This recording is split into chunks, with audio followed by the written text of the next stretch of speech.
Hi guys, नमस्ते, जय श्री कृष्णा, जय श्री राम। मैं पूर्वा चौहान और मेरे चैनल पे आज आपका फिर से स्वागत है। और अगर आप चैनल पे नए हैं तो चैनल को सब्सक्राइब करना ना भूलें और बेल बटन भी प्रेस कर दें ताकि नए वीडियो की नोटिफिकेशन आपको मिल जाए। तो आज की वीडियो में मैं आपको धार शहर के बारे में बताऊंगी।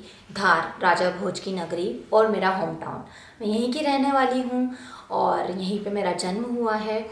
और मैं कुछ आपको ऐतिहासिक स्थलों पर लेकर जाऊंगी साथ में, और वहाँ के बारे में बताते जाऊंगी, धार के इतिहास के बारे में बताते जाऊंगी। और एक चीज़ और मैं आपको बताना चाहती हूँ कि मैंने पुरानी किताबों में से पढ़कर ये जानकारी निकाली है और मैं आप लोगों में ये जानकारी बांट रही हूँ। तो आइए चलते हैं और शुरू करते हैं। विविधता में संपूर्णता लिए मध्य प्रदेश का गौरवशाली जिला, जहां सदियों पुरानी ऐतिहासिक धरोहर के लिए इसे जाना जाता है। परमार वंश के राजाओं से मुगलों, मराठों के शासकों से होते हुए आज 21वीं सदी तक धार की गौरवशाली यात्रा जारी है। धार का इतिहास। सन 800 ईस्वी से 1305 ईस्वी तक परमार वंश ने राज किया। फिर 1305 ईस्वी से 1530 ईस्वी तक तुगलक वंश ने राज किया। 1530 से 1707 तक मुगलों ने राज किया तथा 1725 से 1948 तक मराठाओं का राज रहा है। देश आजाद होने के बाद धार मध्य प्रदेश एक जिला है। धार को परमार वंश के सबसे महानतम राजा भोज की नगरी के नाम से जाना जाता है। राजा भोज ने सन 1010 से 1055 तक शासन किया एवं इसी काल में धार को वास्तु के अनुसार निर्माण कराया गया। अब मैं आपको बताऊंगी धार के कुछ दर्शनीय स्थलों के बारे में। सबसे पहले हम बात करेंगे धार के किले के बारे में। धार के दर्शनीय स्थलों में धार का किला, जिसे मोहम्मद बिन तुगलक ने अपने खजाने को सुरक्षित रखने के लिए सन 1344 में बनवाया था। यह किला आज भी बेहतर स्थिति में है तथा इस किले के अंदर 3 प्रमुख आकर्षण हैं: खरबूजा महल, शीश महल, पुरातत्व संग्रहालय। कहा जाता है कि धार के एक राजा को कई बीमारी थी जो लाइलाज थी। किसी वैद्य ने दबाव में आकर राजा को यह उपचार दिया कि 900 नवविवाहित दंपतियों के लहू से स्नान करने पर बीमारी ठीक हो सकती है। सनकी राजा ने ऐसा ही किया। जिस किसी की शादी होती उस जोड़े को वो जेल में लाकर डाल देता था। ऐसा होते होते उसने 900 करीब जोड़े जेल में बंद कर लिए थे। राजा की सेना में एक सैनिक था। उस सैनिक ने सोचा कि इन बंदियों को छुड़ाना चाहिए और फिर एक रात उसने मौका देखकर उन सारे बंदियों को छोड़ दिया। यह देखकर राजा के अन्य सैनिकों में काफी युद्ध हुआ। युद्ध में चलते सैनिक की गर्दन कट गई। उसके पश्चात भी वह सैनिक लड़ता रहा एवं आगे बढ़ता रहा। करीब 1 किलोमीटर तक चलते चलते सैनिक लड़ता रहा। किंवदंती है कि जब किसी की नजर लगी कि बिना सिर के आदमी लड़ रहा है, तब वह वहीं गिर गया और उसकी मृत्यु हो गई।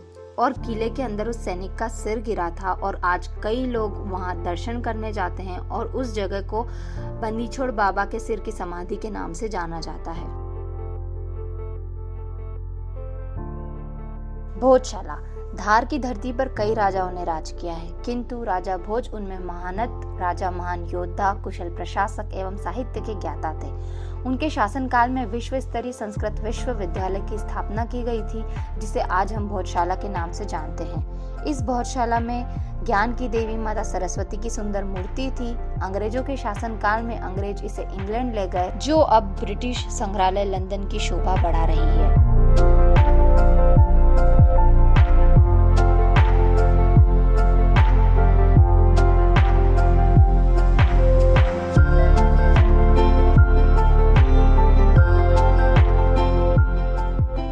लाट मस्जिद। ऐसी मान्यता है कि इस स्थान में पहले राजा भोज का राजमार्तंड राजमहल था। यह भी मान्यता है कि मस्जिद का निर्माण मालवा प्रांत के शासक दिलावर खान द्वारा सन 1405 में बनाई गई थी। इसके प्रांगण में शोभित पिटवा लोहे का 6 मीटर लंबा खंभा खड़ा था। अंग्रेजों ने उसे भी टुकड़ों में बांट दिया। 3 टुकड़ों में उसे बांटकर वह विदेश ले जाना चाहते थे, लेकिन उसे टुकड़ों में बांटने के बाद भी वह उसे नहीं ले जा पाए। इसलिए उन टुकड़ों को मस्जिद के सामने रखा गया है। यह मस्जिद भी अति सुंदर एवं दर्शनीय है। और आप देख सकते हो इन पत्थरों पे जो निशान है, इन्हीं पत्थरों के सहारे वह खंभा खड़ा हुआ था।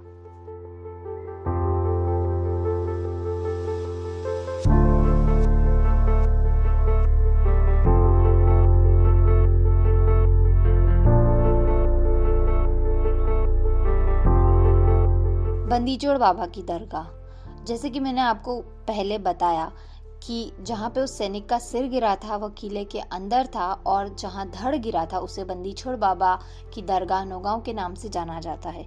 यहाँ पर कई लोग मन्नत लेने एवं मन्नत पूरी होने पर दर्शन के लिए आते हैं।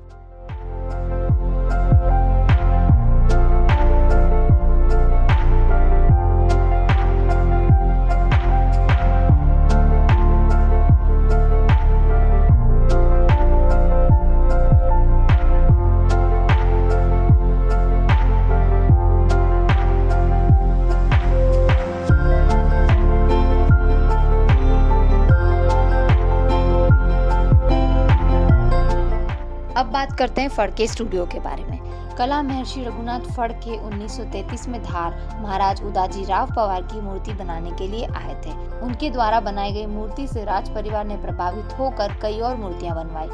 कार्य करते करते फड़के जी धार के ही निवासी बन गए। उनके द्वारा बनाई गई अनेक मूर्तियां उनके ही नाम पर बनाए गए फड़के स्टूडियो में सुरक्षित है, जो देखने योग्य है।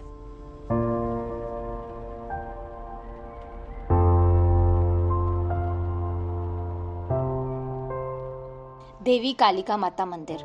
माँ देवी कालिका माता का मंधार शहर के पश्चिम में पहाड़ी पर स्थित है और इसे परमार वंश के कुल देवी के नाम से भी जाना जाता है। यहाँ पर कई लोग दूर दूर से दर्शन के लिए आते हैं और महाराष्ट्र से भी कई लोग यहाँ पे दर्शन करने आते हैं। इस मंदिर के लिए भी यह किंवदंती है कि धार के महाराज प्रतिदिन माता जी के दर्शन के लिए धार से 60-70 किलोमीटर दूर गजनीखेड़ी गांव के मंदिर में दर्शन करने प्रतिदिन जाया करते थे। एक दिन माता जी ने राजा को आशीर्वाद दिया कि तू रोज मेरे यहाँ दर्शन करने आता है, अब मैं तेरे यहाँ ही आ जाती हूँ। माता जी के इस आशीर्वचन के बाद माता जी का यह मंदिर बना। यहाँ भी हर व्यक्ति की मनोकामना पूर्ण होती है।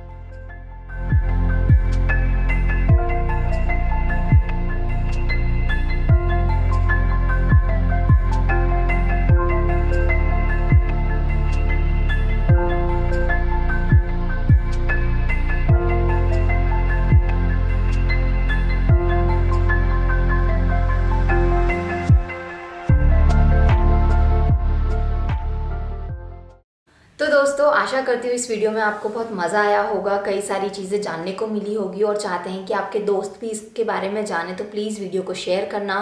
वीडियो पसंद आई है तो वीडियो को लाइक करना और कमेंट करके ज़रूर बताना कि वीडियो कैसा लगा, और सब्सक्राइब भी कर देना, बेल बटन भी प्रेस कर देना।